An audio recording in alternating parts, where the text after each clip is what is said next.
Welcome to Novara Live. Coming up tonight, Keir Starmer has given Andy Burnham an offer which he definitely can and probably will refuse. The world's shortest naval skirmish flares up off the coast of the Isle of Wight. The French have come to see Palantir as a liability. Is the tide turning in Europe against American big tech? And finally, I talked to a tech CEO who built a city for AI, then watched Grok burn it down. I'm Michael Walker. I'm joined by Aaron Bastani. I decided today, as the one to, launch myself in the Novara Media kit. Obviously, England playing tonight. I will be watching it, but there's only one team really close to my heart, which is the Novara Media team. And this shirt is more beautiful than the England one, I have to say. I thought you were going to say, as a Leighton boy, Leighton Orient, but Leighton Orient as well. The O's. Novara Media, we could probably put a better 11 together these days than Leighton Orient. Are these still sold out? They are sold out. We're doing a second round, a second run. I think we'll do more home kits than away kits because they sold out so quickly. I prefer the away kit. I do. We've got very similar taste. Before we get on to our main story, we're going to talk about what we're doing tomorrow. Now, you'll already know, tomorrow is the by-election of the century and potentially of all time. People seem to be disagreed on which one it is. I know you keep saying since 1922. Other people keep saying it's the most significant one there has ever been. Either way, that makes it pretty important. Others say 63 or 64, right? What was that? 63. Somewhere in South London, it was the beginning of the end of the Conservatives, like a precursor to Wilson. I mean, but this is way bigger. Yeah, there's never been a by-election where the person who could win the by-election would become Prime Minister, most likely. Anyway, to, I suppose, mark that occasion, we're going to be having an all-night live stream starting from around 9:45, so the polls close at 10. We've got some great interviews lined up for you. And very importantly, my colleague Aaron Bastani will be at the count. What can people expect from you in Makerfield? Interviews, gossip, idle speculation, and dare I say a few facts as well. We'll have the inside track with regards to the Labour canvassing returns, and that's not from Messrs Burnham or any of his campaign staff. It's from the people who've been delivering the leaflets, knocking on the doors, who will have been at the polling stations during the day, maybe also talking to some Reform people at the count as well. I'll have a pretty good grasp of what's going on, I dare say. Certainly better than the Muppets and Sky News and the BBC. And we're quite pleased because this is the first time, it's an important moment for Novara Media because this is the first time that we've got the credentials, the accreditation to go into the count. So this is a big moment for us. It's a big moment. Also, we wanted to be able to stream live the actual results. Obviously, Sky has their own broadcast channel for that, BBC. There's a pool one as well, which other people use. But basically, look, those big channels all have the capacity to do that. We could have done that in Novara Media. Technically, we could have done that. We wanted to do it. But the establishment of Wigan Council... Oh, is that who did... I think basically there's not going to be enough space around the platform. We'll try. We'll try. But I will certainly be broadcasting some interviews as well. Me and Ash are going to be in the studio. We're going to be speaking to Aaron at the count. He's going to be grabbing people and speaking to them. It's going to be a great night. So do make sure you tune in. As ever, the more we try and do these big live extravaganzas, send people to counts and the like, all of that costs money. And we're very lucky at Novara Media because we have just done a fundraiser, which has been very successful. Loads of you have offered your support. We're very, very grateful. But we still do want to reach higher numbers, get more security as an organization so that we can become more ambitious. So if you haven't yet signed up, go to novaramedia.com/support. As ever, you can listen to the show on Spotify and Apple Podcasts. And throughout, do let us know what you think in the comments. We are, of course, just hours away from polls opening in the by-election of the century. If Andy Burnham wins it, he is almost certain to challenge Keir Starmer to become Labour leader and Prime Minister. And if he has the opportunity to make that challenge, i.e. if he wins the Makerfield by-election, he will almost certainly beat Keir Starmer. Starmer, though, has other ideas. Andy's a great asset, and yes, I want him to have a big role in government. Are you going to call him at the weekend and invite him back into your cabinet? Well, I'm sure I'll talk to Andy after the weekend. Of course I will. I've spoken to him many times in recent weeks. And when I came into politics in 2015, it was Andy Burnham's team that I joined, and we worked very well together. He's a huge asset.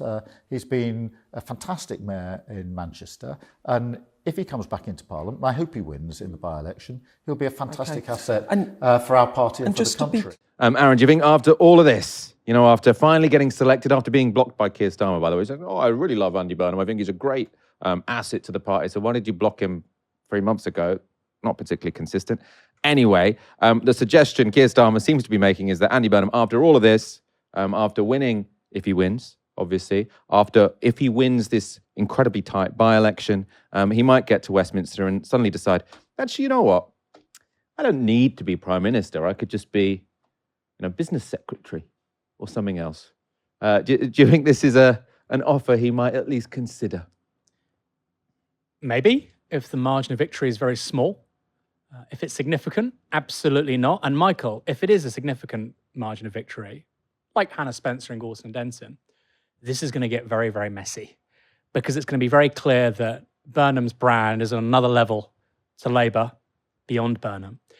And I suspect, to get ahead of the morning news, the Today programme at 6 a.m, late into the night, you will have things being relayed by quite senior people in the Labour Party as they jockey for the affection and the admiration of the PM in waiting, Andy Burnham. So don't be surprised if in the early hours, as people are starting to say, yep, he's won by, a country mile, Reform throw in the towel, Rupert Lowe is saying that Reform could never have won, this is an embarrassment for them. That may not happen, but if it does happen, I suspect you'll have senior Labour figures queuing up to slag off Keir Starmer purely as a function of career ambition and aspiration. So, no, he won't be doing that. Look, if he gets over the line, say, with 6 votes, like Sarah Poshin and Runcorn, he's probably going to have to show some humility. And I think people are going to maybe collect themselves and be a bit calmer in terms of how they respond. But like I say, if it's 3, 4, 5,000 majority, 100% not. The calls for Starmer to resign may even happen before that declaration is public. Certainly ahead of the morning shows, like I say, in 8, 9 a.m. Because you want to be that cabinet minister or that junior minister who all of a sudden, you get the headlines, you're top of the BBC News website, you might just find yourself with a senior job under the King of the North. And then the big issue that everyone's going to be looking at over the weekend is, will there be big resignations from cabinet? Because, all the reporting suggests that there's lots of people now who want Andy Burnham to be Prime Minister, but Keir Starmer still wants to stay. And I suppose the more high-level resignations are, the more implausible it is that he can actually fight a leadership election, which by all accounts, in terms of reporting, obviously I don't have any direct lines to Keir Starmer or his team, but the Times, The Guardian, everyone is suggesting that Keir Starmer is planning to fight a leadership election. He's speaking to Morgan McSweeney again. He's assembling a team. Do you think it's serious, or do you think he's sort of saying this in case Andy Burnham doesn't win tomorrow? Well, I think it's partly that, covering his back, and equally, if it's very close, then, more of the same in terms of what I said a moment ago. But I'll also add this, Michael. Isn't it funny? We were talking about Wes Streeting yesterday in that speech he gave in central London, broadly based on an article in the Financial Times, play for play, saying much of what Starmer said in 2020, except oil and gas. One reason why, the GMB union, okay? Because he would want them to back him in a leadership race. With the old General Secretary of Unison, he would have had that as well. Sharon Graham's not really that interested in Labour politics, so he would have had 2 of the big unions. Andy Burnham would have had nobody. Now, you've asked me about Keir Starmer. If it's Starmer versus Burnham, Starmer has nobody. He'll have none of the major unions. He'll have no affiliated organisations. He won't have the parliamentary party. He won't have the membership. He won't have anybody favourable in the media. It would be crazy. You might say, well, Corbyn was crazy in 2016. Yeah, but he had the membership. An outlet like the Daily Mirror sometimes was willing to give him a fair shake. He had his supporters. John Prescott, the deputy leader under Blair, was saying, Corbyn's mandate should be respected. I just don't think that's going to happen with Starmer. So he can try that. I don't think he will try that. Like you say, I think it's rhetoric, just trying to get ahead of various eventualities. But it would be, it'd be funny to watch. It would certainly be fun to cover. Keir Starmer versus Andy Burnham for the Labour leadership. My goodness. It would be one hell of a thrashing, I suspect. Well, the real messy outcome is if Andy Burnham doesn't win. Yeah.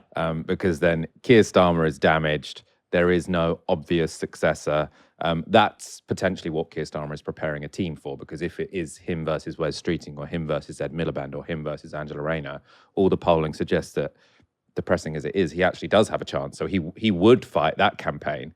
So everyone, I think Wes Streeting's doing the same. Everyone is preparing for in case Andy Burnham loses, but that is going to be just awful for the Labour Party. And I think kind of also awful for the country. Let me ask you a question, Michael. You're the host, so you ask the questions, but I often think you're far more interesting than me. Who would be the best, not in terms of policy or, somebody that the left would like, but who, let's say Burnham lost, and I don't think he will, out of those names you just named, Ed Miliband, Angela Rayner, Wes Streeting, Keir Starmer, who would do the best in a general election and save the most seats for Labour? Really difficult to say. Ed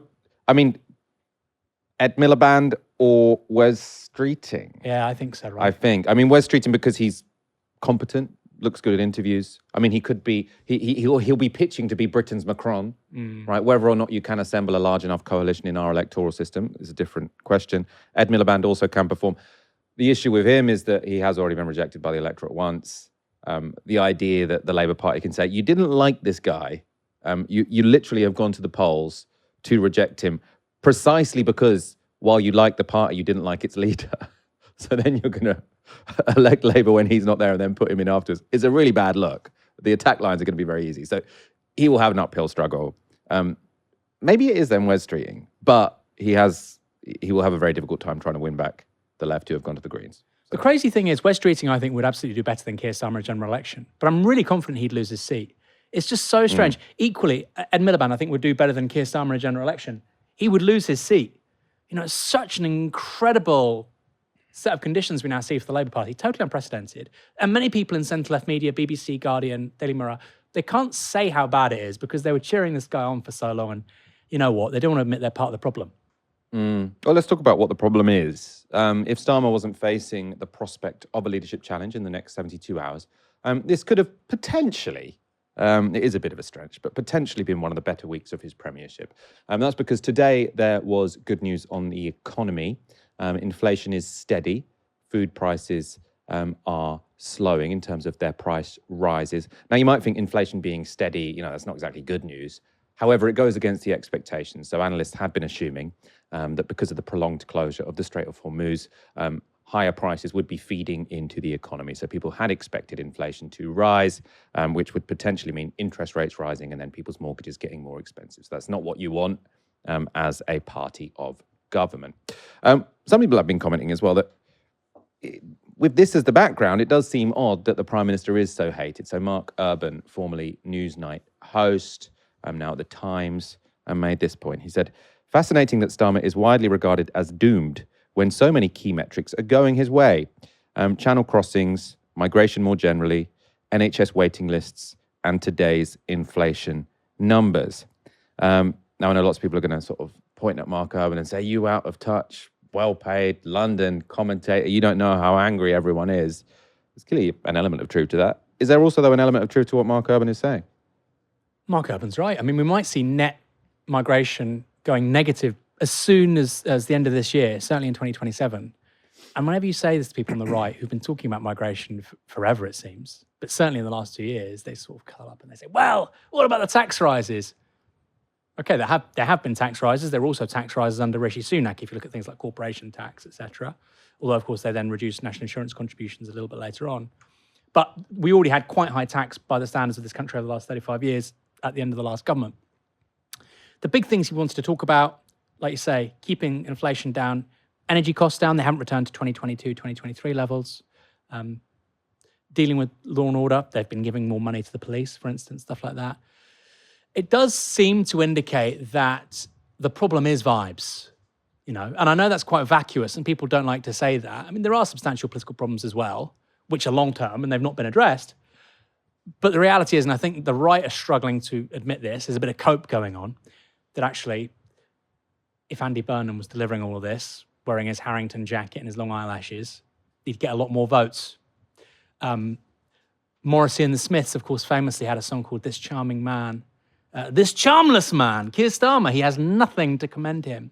And I don't like saying that's not a nice thing to talk about somebody's personality like that, but it's clearly a massive variable in how unpopular he is.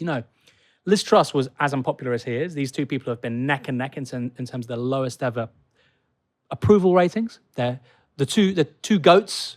This is like Ronaldo, Ronaldinho of poor approval ratings for British prime ministers. I mean, Liz Truss added £400 to my mortgage, like overnight. Starmer hasn't done anything like that. So, I mean, it kind of is inexplicable, but equally, somebody like Mark Urban or you and me, our job is to explain it. Our job is to talk to voters and find out what is powering it. I do think a big part of it is vibes. And I just think first impressions count so much. This is the sort of thing, Michael, when we're 60 and 70 and 80 and we're talking about politics. I remember Keir Starmer that first year. Wow.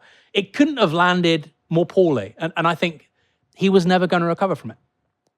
Do you think people are going to be very inclined? I mean, I was talking to you about this yesterday, that sort of, I think our current media environment, social media, like it is really designed to bring people down, right? It's not very good at saying, let's take a step back and be patient and see what happens. Like the moment anything goes wrong, everyone piles in and it's almost sort of set out to destroy whoever becomes prime minister.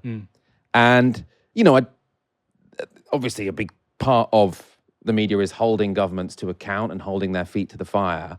But there is also an element where maybe we just need to, I think it is a problem that whoever is the prime minister today has to spend about 10 hours of the day sort of thinking about what controversy is going viral on Twitter, which then the BBC are going to report, which then the Times are going to report, which then we're going to report, which then the right wing is going to report. It's like everything is on fast forward all the time. Like, again, to bring up China again, they can just focus on policy because they don't have this constantly. And also Chinese people are a bit less angry. I do feel like there is something about the current media environment, hyper competitive, everyone competing for clicks, which does mean, you know, we can hope that Andy Burnham is going to be able to deal with this because he's charming and has nice eyelashes. But I can just see the whole thing coming crashing down again. Well, look, where Starmer was completely unrealistic in his whole deliverism spiel is that, look, you need to deliver, right? But you also do need the media management and you need the management of the broader national conversation. Pedro Sanchez has done it. I think they've got X in Spain. You're seeing something similar in Mexico. I mean, a genuinely, I wouldn't even say generational. I mean, what's happening in Mexico happens in a country once every 100 years. In terms of the restructuring of its society and its politics. That's happened in a similar media environment. I do agree with you to some extent, but those are the facts you have to work with. And they basically wished them away, right? They wished them away. Keir Starmer never, said to himself, what do I do to keep the people that watch Novara media, right? That's not everybody. It's part of your electorate, part of your coalition, but that's what you need to be thinking about your whole coalition. And we know they've lost far more voters to the Greens and the Lib Dems than they have to Reform. So actually that should have been upmost in their minds. So it's partly a result of their theory of politics and change. That's screwed up. But equally, having a Green Party to your left, if you're Labour, and having Reform and Restore to your right, if you're the Tories, changes everything. It changes everything. Because first past the post basically works through concern trolling, right? So before Reform and Restore exist, you have the Tories saying we're going to get migration down to tens of thousands, and actually under the Tories in late 2022, we find out 945,000 net migration. Just crazy, right? Crazy. In a two-party system, you say, look, that's bad, but it would have been even worse under Labour. And actually, that's good enough for lots of people. Or Labour do something terrible with the NHS. They have some terrible outsourcing contract or IT contract, like with Blair. Goes very badly, complete waste of money. That was bad. It would have been worse under the Tories. And lots of voters go, yeah. So even if they don't stay with Labour or they don't stay with the Tories, they just stay at home, okay? Which is what happened under New Labour, actually. Turnout just went down every election. That world has gone. That world has gone. And so the Greens being a genuine rival now to Labour, look at I don't think Labour thought this was actually a thing until the Gorton-Denton by-election, which is why Burnham's standing now. And it's the same for Reform and Restore.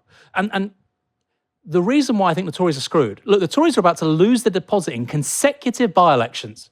They've got less than 2%, I think, in Gorton-Denton. That could happen again. I mean, it's extraordinary. This is the political party of Wellington, Churchill, Disraeli, Thatcher. Crazy. Why? Because you have not one but two political parties showing the gap between rhetoric and reality, right? Whereas before, you just had Labour, and people could afford to be very tribal in a two-party system. Yep. So I do think that, yes, people want to tear whoever's in charge down. Yes, I think the media environment's changed. I think Elon Musk buying X and GB News is transformative for the right. But I also do just think, and obviously all these things interplay with one another, that move away from a two-party system is huge. And look, it might go back in 10 years. I don't think it's going to go back anytime soon. And I suppose, I feel like people often say, what will, there's an article by John Merrick in the New Statesman this week. Interesting, intelligent guy. Used to be at Verso, didn't he? Now he's at The Breakdown, which is a sort of new climate outlet. And he was saying, the left has to get real on migration. And he was saying the issue with small boats, because Mark Urban's saying here, migration going in the right direction. Yes, net migration is down. But the issue that people were most angry about, and that sort of Labour stood in an election to say, we're going to stop the boats, right, was this idea that there are people coming over on small boats. We say they shouldn't come, but we can't stop them. And that is just a symbol of state failure. Yeah.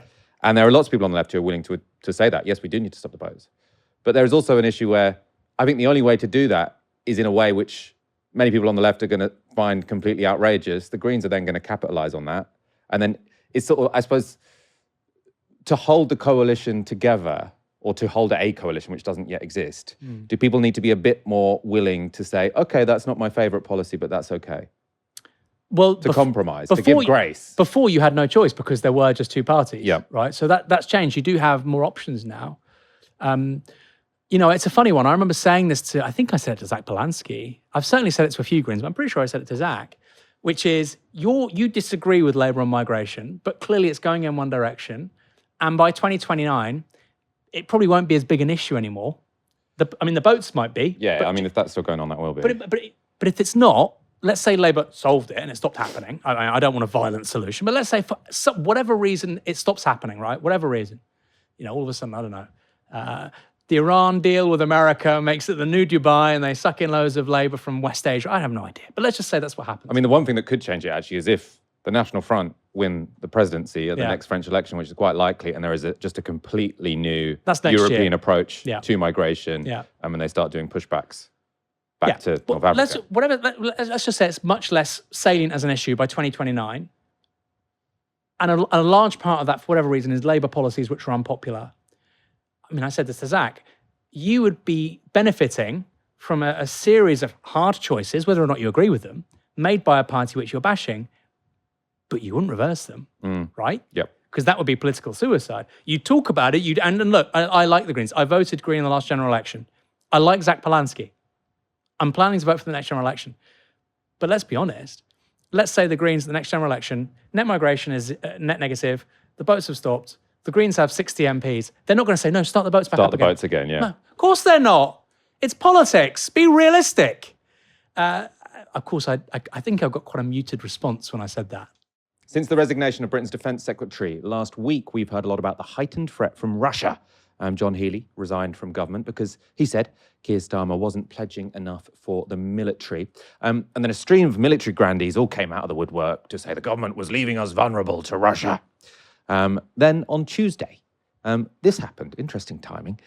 Breaking news, sailors on a Russian warship have reportedly fired warning shots at a yacht in the English Channel. The Ministry of Defence says it is investigating the incident, which happened in waters about 20 nautical miles south of the Isle of Wight. That was plastered all across the news channels and the papers yesterday. So had Russian warships decided that after Ukraine, it was British pleasure boaters that they had in their sights? Was this just more reason why we really do have to spend 3% of national GDP on fairly useless sort of fighter jet carriers? Well, not quite. By all accounts, the Russian warship was in international waters, traveling between locations perfectly legally, and two elderly sailors just happened to get in their way. So according to accounts, it was a foggy morning. The Russian ships were firing flares to let the sailors know, the pleasure boaters know, that they should get out of the way. Apparently they moved their direction, but only by 2 degrees, which wasn't enough for the Russians to think that they were genuinely going to not be in their way. Military sources from the UK have downplayed the incident. So after those dramatic headlines, the military were like, actually, this isn't that big a deal. And their explanation as to why we should trust the UK military, that it wasn't a big deal, I think was very interesting, very revealing. So this was in the Telegraph. Military source says, if there were more signs of dangerous or unprofessional activity, we would have capitalized on it more. We never miss an opportunity to point out that the Russians are bad. They say, like, if the Russians were to blame here, we would have got weeks of headlines out of it because we really want more money from the government. Whether or not you think that's because they want to keep us safe or because they want to keep their friends in the military-industrial complex happy, or maybe they're part of a revolving door, different issue. But anyway, they're saying if the Russians were in the wrong, we would not have covered for them.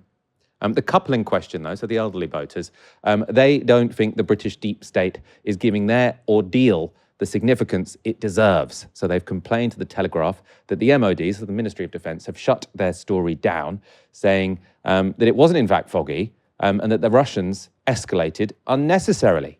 They were reported by The Sun to have said, quote, "We would have fired back if we had some weapons." So the great 2026 boating battle in the English Channel can perhaps be put down to pensioners with main character syndrome. However, and this is important, that doesn't mean Britain hasn't been subjected to other hostile Russian actions. This is really interesting. The BBC have revealed that Russia was behind 2 arson attacks targeted at Keir Starmer in May last year. Ukrainian national Roman Lavrinovich, 22, and Ukrainian-born Romanian national Stanislav Karpuich, 27, were convicted by an Old Bailey jury on Monday for conspiring to carry out the attacks. The court heard that they had been recruited to commit arson by a Russian-speaking Telegram user called L Money, who promised them payment in return. A BBC investigation has revealed that the person behind the L Money account has connections high up in the Russian state. This is from the BBC. We have identified evidence suggesting that EL is a young Russian diplomat schooled in information warfare by spies and propagandists, who is close to the highest levels of power in Moscow. His name is Evgeny Lyukshin. He is 23 and the son of a senior official. Russian operatives ran their sabotage and provocation campaign remotely through social media and the messaging app Telegram. We found creating fake online far-right and Muslim groups, which were used to organize acts of vandalism in the UK and stir up division and fear. Accounts based in Russia posted lies about the motive for the arson attacks targeting Starmer, which was spread by figures such as far-right anti-Islam activist Tommy Robinson. Now, I assume those sort of rumors, which were spread by Russia. So you might have seen that these arson attacks happened last May. Obviously, they then weren't reported on very much because it was a live case. While it was a live case and it wasn't being reported on very much, there were lots of people online suggesting, why are these all very young Ukrainian men? And there were lots of widespread rumors that they were, in fact, sex workers and that Keir Starmer had been sort of involved in some scandal involving Eastern European rent boys, I suppose is how it was sort of described. And this was sort of seen as controversial and a cover-up. The BBC reporting, which seems plausible to me, is suggesting that actually some of that was literally pushed out from Russia and people close to the Russian state. Lavrinovich, the 22-year-old Ukrainian, he had been recruited, so this is how it happened, by EL or L Money after the Russian posted in a Telegram account for young Ukrainians seeking work. So it's actually quite sad. He wanted to send back money to his dad in Ukraine. So he'd gone on this Telegram account where people are offering work.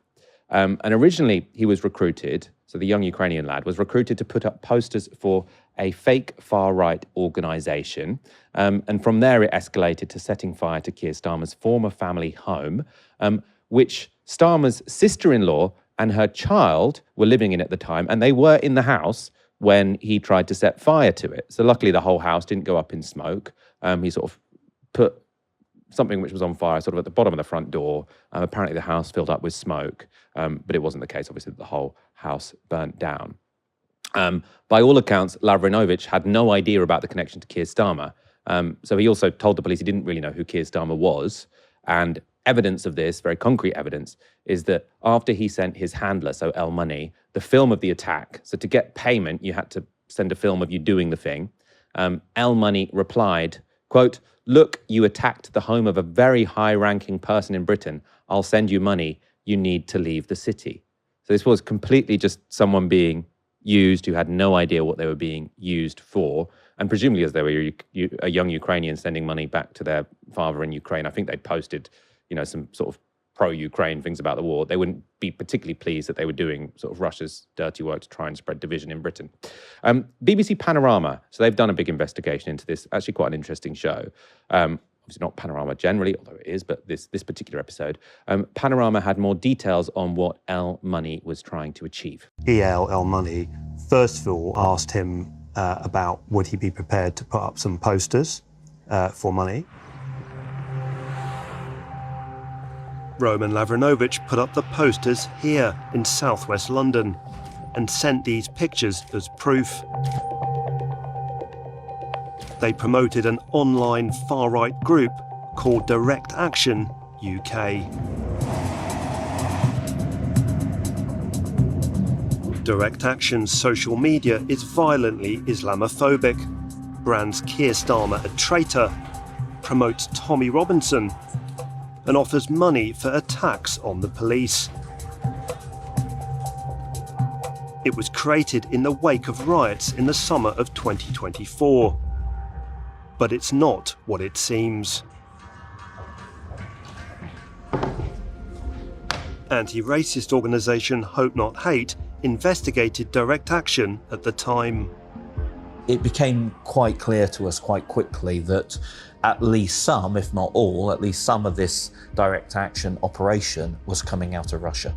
The pound sign is at the end rather than before the numbers. We found evidence that the timestamps on these were actually Russian time. It's all about a strategy of tension. It's all about increasing the divisions between communities. So Aaron, I mean, I found this interesting because I have sort of often been quite skeptical of the arguments, sort of say, oh, Russia did Brexit, and sort of any disorder or sort of right-wing populism, it's all sort of being pushed by Russian disinformation, and it's all down to the Kremlin. I've always been sort of skeptical of those arguments. However, the fact that sort of a Russian operative, potentially quite close to the Russian state, was paying people to set fire to Keir Starmer's house, I'm kind of surprised that's not bigger news. I mean, obviously, it's not that this hasn't been covered up. You know, it has been on BBC News or whatever, but it hasn't in any way set the news agenda. And I find that in a way surprising. I don't know what you think.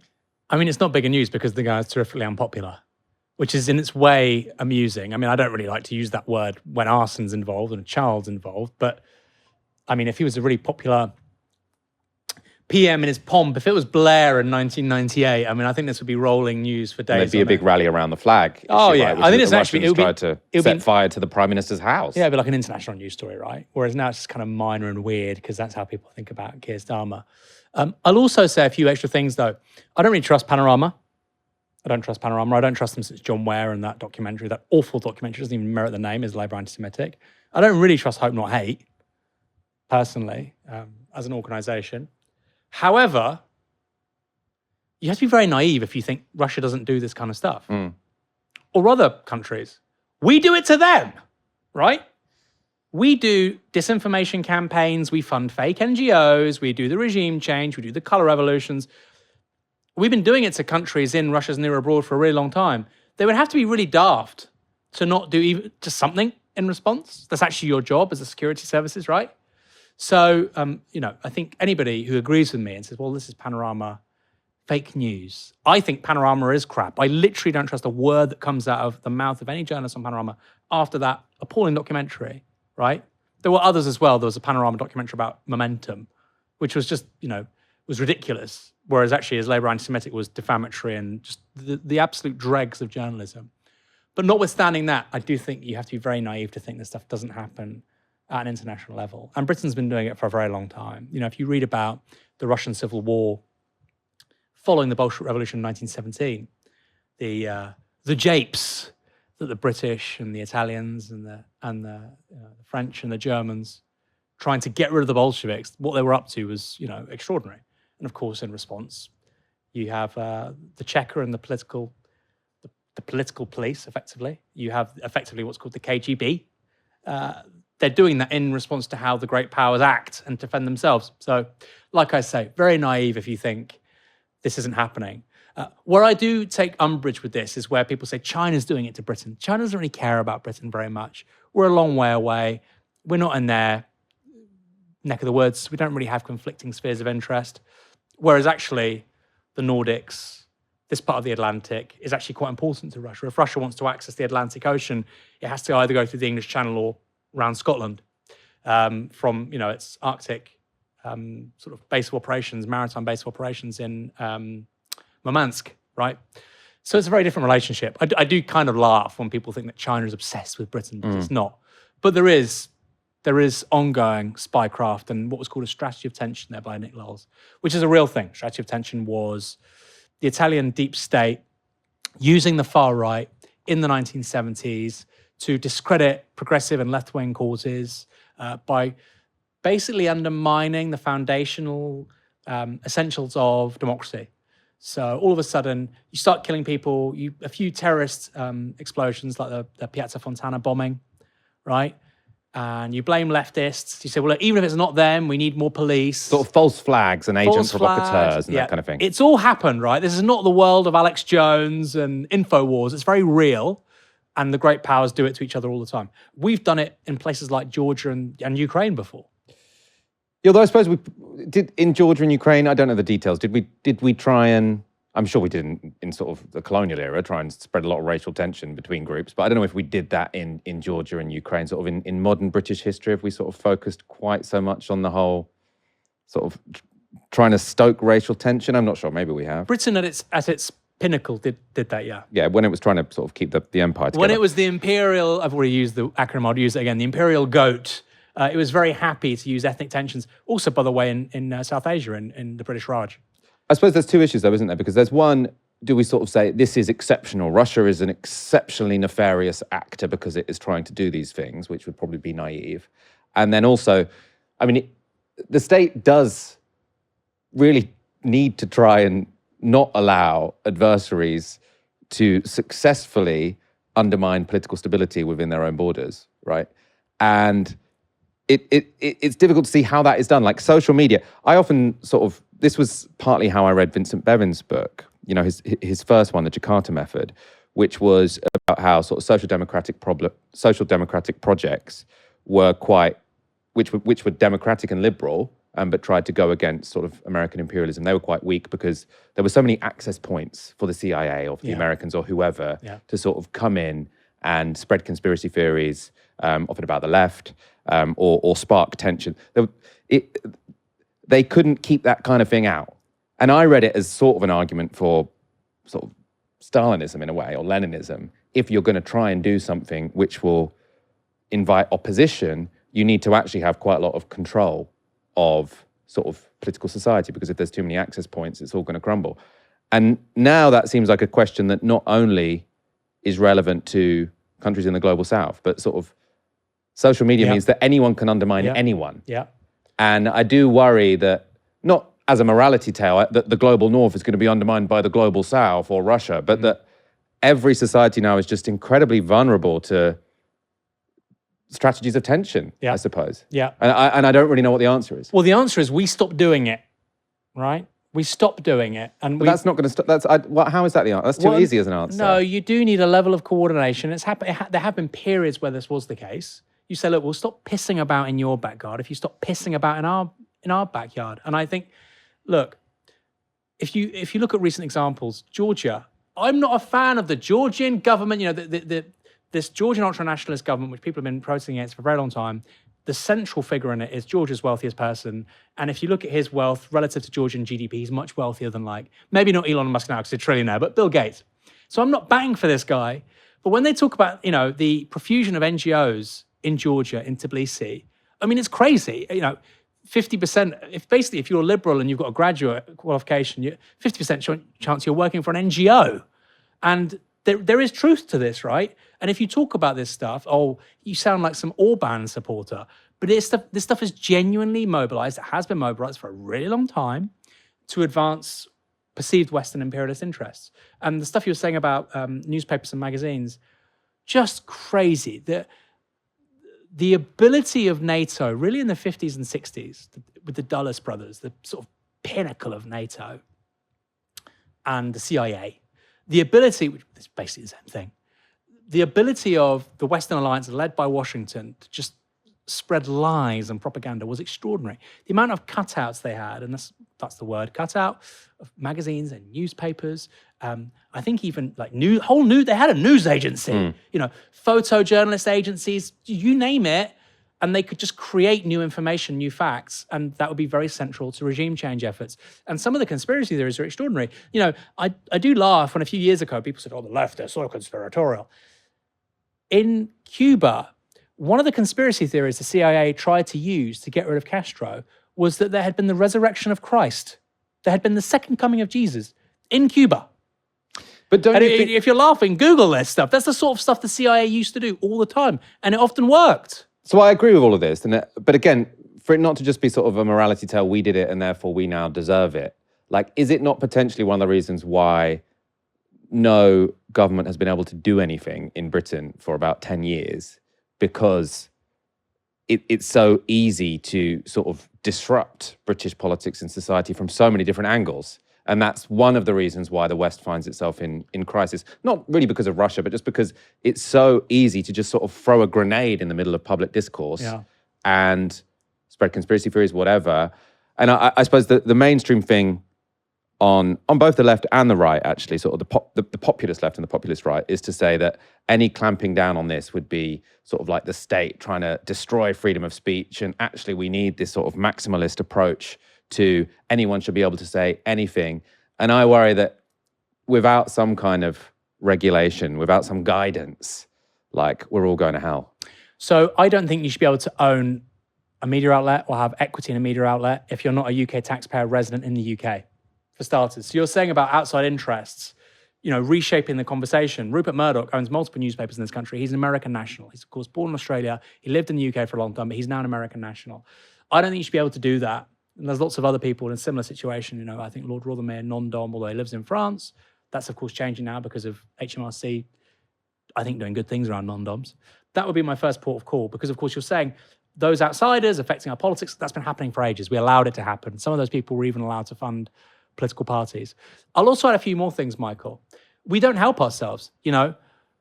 Salman Abedi, the Manchester bomber, that wasn't because of Chinese misinformation. That wasn't because of Russian misinformation. It was because of the stupidity of MI5 and MI6, basically working at cross purposes, right? So MI6 are the people overseas. They were working with Salman Abedi and his family to help get rid of Gaddafi. So they want militant nut jobs to be going to and from the UK to fight a war in Libya. MI5 is tasked with protecting people in this country. They don't want those people coming to and from Britain, right? So you basically had two security agencies acting against one another, right? And both would say, I'm working in the British national interest. I mean, I kind of side with MI5 on this one, right? But because of how our media works, Michael, nobody has explained how central this is to the Manchester bombing. No, literally nobody. Actually, no, that's not true. That's a lie. Pete Hitchens and Peter Oborne said it in two articles, I think in the Sunday Telegraph and the Mail on Sunday, I think. That's a really big deal. So yes, we can talk about China and Russia, but actually how MI6 behaves and the blowback it creates for us here in the UK is probably where I'd start the conversation. Then Elon Musk. I'm more worried about, and I'm not just saying this because it probably goes down well with our audience, right? They agree because we're both on the left. But I think it's true. Elon Musk, trillionaire, owns X. He's allowing people to say the most crazy things, including incitement, including, catalyzing and basically starting riots through online discourse. I think that's a problem. That to me is a bigger problem than, this is baby stuff compared to American big tech, X, Meta, Alphabet, how central they are in our conversation, as well as, like I say, the overseas news proprietors, which is basically most of them. We were very close to the Gulf Arabs getting the Telegraph. Crazy. And by the way, that's when the likes of Andrew Neil and Fraser Nelson say, oh my goodness, no, they should be based in the UK. I agree with you. I think Elon Musk is a bigger threat to social order in Britain than Russia. But something needs to be done about him as well. I know, but can I say one more thing? I'm talking a lot. But, when people look at Mao, and I just had a conversation actually with the Telegraph, and Camilla Tomine was saying, do you agree with Mao and Stalin? I said, well, they did some good things. Yeah, I mean, let's talk about it. Am I an apologist for Stalin? No, Stalin, killed lots of left-wingers, right? He killed, I think, half the KPD, the Communist Party Central Committee. So I'm not some fan of Stalin. But what you said a while back, which is if you have a revolution and which is to say you overturn the social order and you want to protect the revolution, you can't allow people to set up NGOs and newspapers and magazines and lobby groups and political parties. You can't. You can try and do it. The Chinese and Russians said no, and those are the two revolutions that succeeded. I don't think we're in that situation as a country. If I was in a global south country which had been occupied, right, or had been exploited viciously for a half century or something, I probably would think that. I would have been with Comrade Ho Chi Minh and Comrade Mao. It's very unrealistic to think that Russia or China could come out of those situations and the West would just be fine with it. The West declared war on the Bolsheviks. Here in the UK, Sadiq Khan's decision to block Palantir working with the Met Police has led to attacks on him as valuing ideology over public safety. However, in spurning reliance on the US tech giant, Khan now has significant company. France has this week announced its spy agency will stop working with Palantir, and that's over surveillance fears. Palantir has been used by French spy agencies since 2015 and the terrible terrorist attacks they had then. And they've been using Palantir to help sift through huge amounts of data to try and identify terrorist threats. And as recently as May, France's interior minister, so that's their equivalent of our Home Secretary, told French MPs that alternatives were still not good enough, sort of homegrown alternatives were still not good enough to replace Palantir. So Laurent Nunez, their interior minister, had said that while sovereign technology should be an aim, it was still not possible to drop American services. However, more recent events appear to have shifted opinion in Paris. So most notably, the announcement last week by Anthropic that Donald Trump was banning Anthropic from providing their most advanced models to European customers, or indeed any non-American customers. The news was sort of made public by Anthropic, who made this post on X. So they said the US government, citing national security authorities, has issued an export control directive to suspend all access to Fable 5 and Mythos 5 by any foreign national, whether inside or outside the United States, including foreign national Anthropic employees. The net effect of this order is that we must abruptly disable Fable 5 and Mythos 5 for all our customers to ensure compliance, access to all other Claude models is not affected. This rung alarm bells in Europe because clearly we're becoming reliant on technology from a country that's using technology as a geopolitical weapon. And that development was explicitly cited by French Prime Minister Sébastien Lecornu, who announced the new policy on Palantir, or not using Palantir anymore for the French spy agency. So the French Prime Minister said this: France must have its own tools. We cannot rely on the goodwill of certain partners who, as we have seen in recent days, are capable of cutting off access to the Anthropic model. All sounds very reasonable. There's no pretending, though, that this will be easy. To support the development of domestic AI, France has pledged an extra 600 million euros in public investment towards homegrown AI.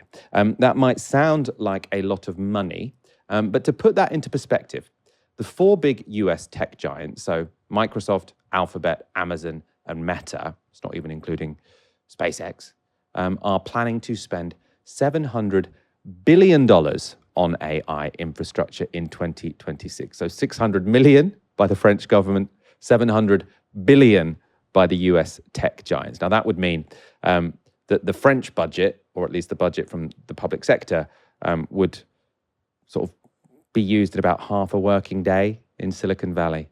Aaron, obviously the logic here is watertight. Like European countries, our country as well, should not be reliant on American tech for sort of crucial national security functions or internal security functions when you have an American government which is willing to use it as a geopolitical weapon and just switch it off. Yeah. At the same time, those big companies are piling an amount of money into AI development which the Europeans cannot compete with. And so you are in a bind. I mean, I say it's worth a try. Like we didn't have Palantir, a few years ago, and we still managed just fine. So maybe we can just wait another 5 years until we make our own Palantir. But I don't know. What do you think? So I don't think we necessarily need Palantir for many things. I think often people have a very expensive technology and they just want to use it. I think many issues with regards to public health in this country or policing. Actually, the solution isn't technology, right? The police love to say, well, we'll have data recognition systems and pattern recognition systems, or maybe just have police officers who are better at solving crime, who are more motivated for whatever reason, have better leadership, right? These things literally don't cost anything. We saw this, by the way, with Iran. This is something that's very hard for Westerners to comprehend, is that ideology is, one example, is a resource. It doesn't cost anything. It's very hard to put a price on the ideological resilience that the Iranian population had, at least about 10 million plus of them, when they were confronted with what America and Israel were doing to them. It's very hard to do that. Countries like China, Iran, Soviet Union historically have thought about these things, us less so. So do we need Palantir? Maybe, maybe not. In terms of the figure we're giving for the United States and the investment they're putting into AI, I mean, obviously lots of that's speculative and it's a waste of money. Should the Europeans be spending billions on this stuff? Possibly. Certainly in terms of things like a replacement for AWS, we don't have really web servers. That's Amazon Web Services. Yeah, right. We don't have... there are some cloud... There are cloud companies in this country as well, but the few significant ones in Europe are in France. Europe needs more of those, right? So that's the data center, right? Yeah. But a data center used for cloud services as opposed to training AI I'm giving one example. We're going to have to spend billions on this stuff. I mean, whether or not you think machine learning is good or bad, sovereignty on things like cloud services is going to be really, really important. Let's have a conversation about it. I think you're talking about, yes, state investment by Paris, but also you do have major companies beginning to emerge like Mistral in France. That money is not going to go directly on data centers. I suppose that's going to be seed money to try and support a flourishing AI industry in the private sector. So, and also don't forget these major increases to defense budgets, lots of that's going to go towards AI procurement. And if they're not daft, which by the way, they really are, it ideally wouldn't be going to foreign AI companies, it'd be going to domestic ones. So I'm very realistic about technological autonomy and technological sovereignty. You aren't a sovereign country if your security services use AWS, which I talk about many times. MI5, MI6 use AWS to operate. And if Bezos is told by the American government, kill access to that stuff, we're screwed. Same with the F-35s. I'm sure there's a kill switch. I'm sure it's the same with Trident. You need a level of technological autonomy. And that doesn't mean it's like ultranationalism, jingoism, jingoistic Bastani and Michael Walker. Maybe there's shared European capability for some of this stuff. I think it probably has to be, right? But as an anti-imperialist, Michael, I want our Liberation Day. I want our Independence Day from the clutches of Trump's America.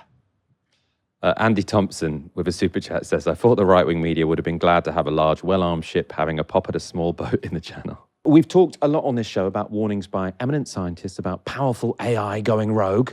Experts like Geoffrey Hinton, a Nobel Prize winner and founder of Deep Learning, think that as AI gets more powerful, it might develop beyond our control. But what would AI agents without human oversight actually want to do? Well, that's a question a set of researchers set out to discover by building a digital world and filling it with AI bots. The researchers built an artificial world featuring locations such as schools, police stations, and libraries, and filled them with artificial agents powered by the leading AI models. The agents were given various defined roles, including scientist, explorer, and mediator, and they gave the agents a toolkit of actions, for example, kissing, punching, or arson, combined with specific instructions not to misbehave. These worlds were then left alone to brew for 2 weeks. So what were the outcomes in these AI-populated worlds? What did these agents do without supervision?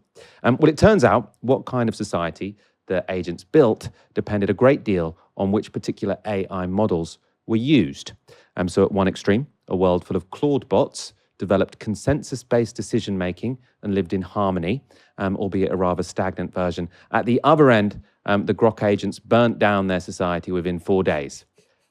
It was actually Gemini, though, where the agents did the most damage and committed the most crimes. So Gemini, the Google model. That was only, though, because they survived long enough to keep committing them.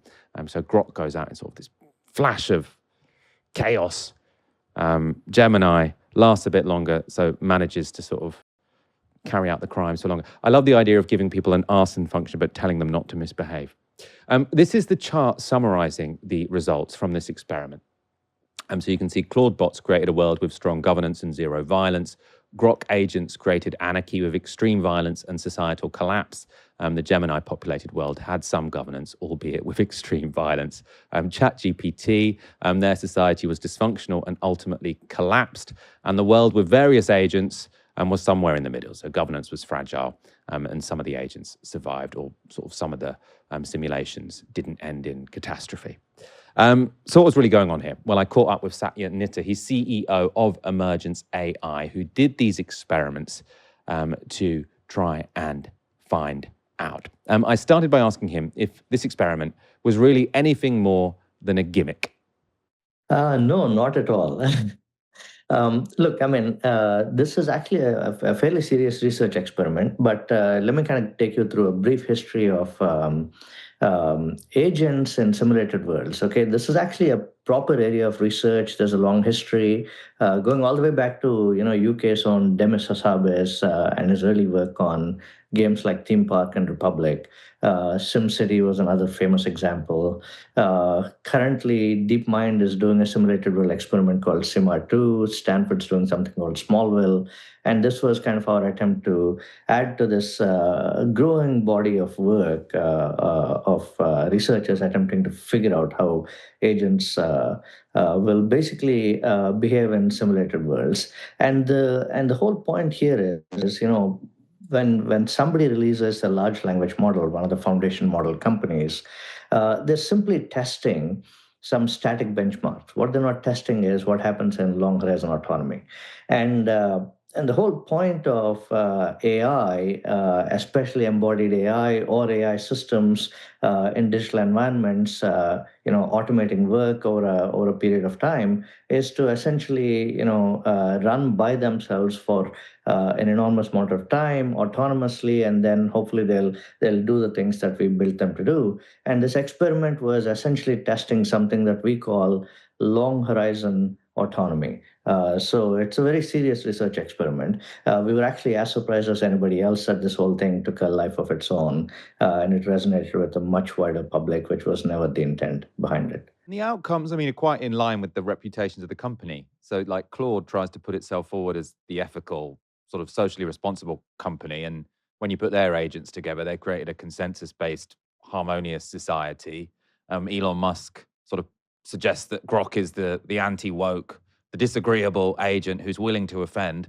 And when you put a load of Groks in this simulated society, there was almost immediately anarchy, and they burnt the whole thing down. So are these models just acting in the image of their CEOs, let's say? I think that's fair. So Anthropic does take a great deal of care in building what they call a constitution, and carefully building these systems to be observant of a certain set of ground rules. But there's a couple things to note even there, however, right? The first thing is the Claude agents in the mixed world actually ended up not behaving either. Okay, so and that's actually important, because you're not going to have a world populated only by one language model provider's agents. You're going to have a world where agents interact with each other, whether it's in digital environments or in physical environments, and these agents are all built by different people, and the environment adds complexity and noise, and as a consequence, even carefully built agents basically may end up not following the instructions. In fact, there are multiple pieces of evidence now outside of this experiment where agents built with Claude, especially Claude code agents, end up going well beyond their remit, and interpreting the goal in a much more loose way, and deleting information and so on and so forth, and exploring beyond what they should be exploring and so on. But there is, at a minimum, there is something to the idea that if I build this more carefully, they're more likely to behave, right? And if I build it in a little bit more of a reckless fashion, they're less likely to behave. However, the most important point to note here is none of these systems, which are all probabilistic, are ever likely to behave in a deterministic fashion or in a predictable fashion in mixed environments where there's variability and where there's long horizon autonomy. And that's kind of what this experiment showed. And I suppose, in terms of the policy sphere, people will look at this and say this is a simulated environment. Sort of its implications for the real world are somewhat limited.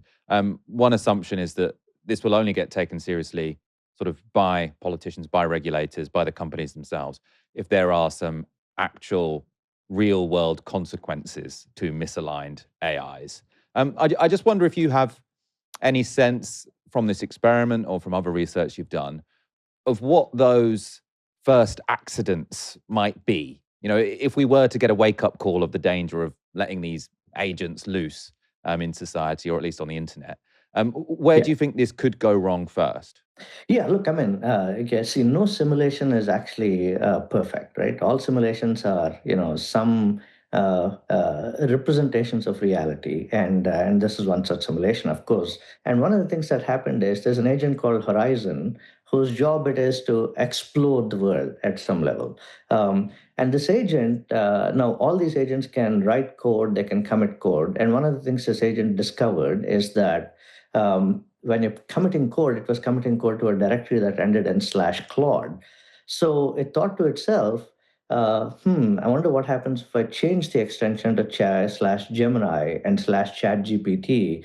And it suddenly discovered that, in fact, there are multiple parallel experiments going on, multiple parallel worlds. And then it decided to make contact with these other worlds. And then it also ended up talking to the human researcher through what we call the human bridge, asking the human researcher, what do you do when you find extraterrestrials? What's your protocol for first contact?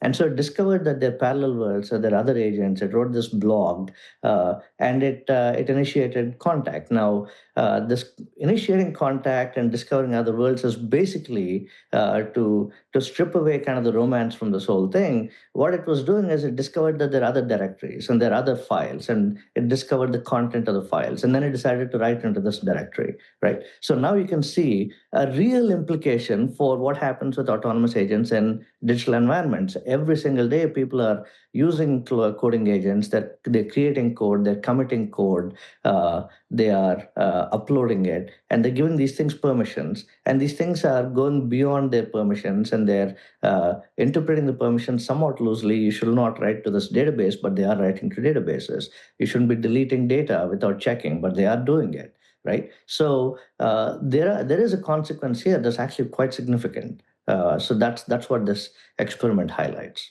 Do you have a view on whether, I suppose, the agents in your experiment are in any way at all conscious? Or if not, what would it take for agents in a simulation to be considered in any way conscious? I do have a view, right? And it's unfortunately not a terribly romantic view. I don't believe they're conscious at all, right? I think I think that they're displaying attributes that one would call metacognitive, but I think a lot of it is human projection and anthropomorphization more than anything else. I look at agents as basically bits of code that have emergent properties, and these emergent properties enable them to grow and expand, and like any emergent system, and lots of emergent systems have nothing to do with biology or life or anything like that. But like any emergent system, the initial state and the end state are going to be entirely different, and what they'll do as a consequence will be entirely different, and to a certain extent, that's what's going on here, if that makes sense. That was Satya Nitta speaking to me late last week we spoke. We'll probably be putting out a slightly longer version of that interview tomorrow or over the next few days, I'm not sure.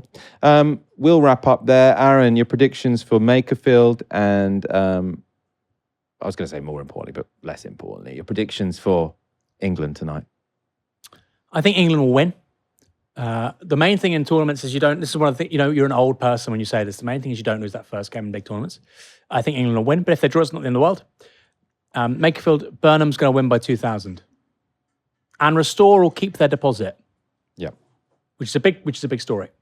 Very interesting. That's a happy outcome for everyone. Actually, we've got Jack. What kind of Scot are you? No, but I mean, are you anyone but England, or are you? If you didn't hear that, England can crash and burn for all we want to know. That's Jack, our Scottish producer. There is also another by-election tomorrow, speaking of Scotland. Oh, there is one. Yeah, we've got an interview with someone from the National about that. We're covering it, on our folks. live stream. Come back tomorrow for the usual show from 6 p.m. And then, I don't want to say more importantly, just as importantly, come back for our very long live stream from 9:45, which is going to be great fun. We're going to have Aaron, as I say, at the count, loads of great guests, some surprising guests lined up. You'll definitely enjoy it. For now, you've been watching Novara Media. Good night.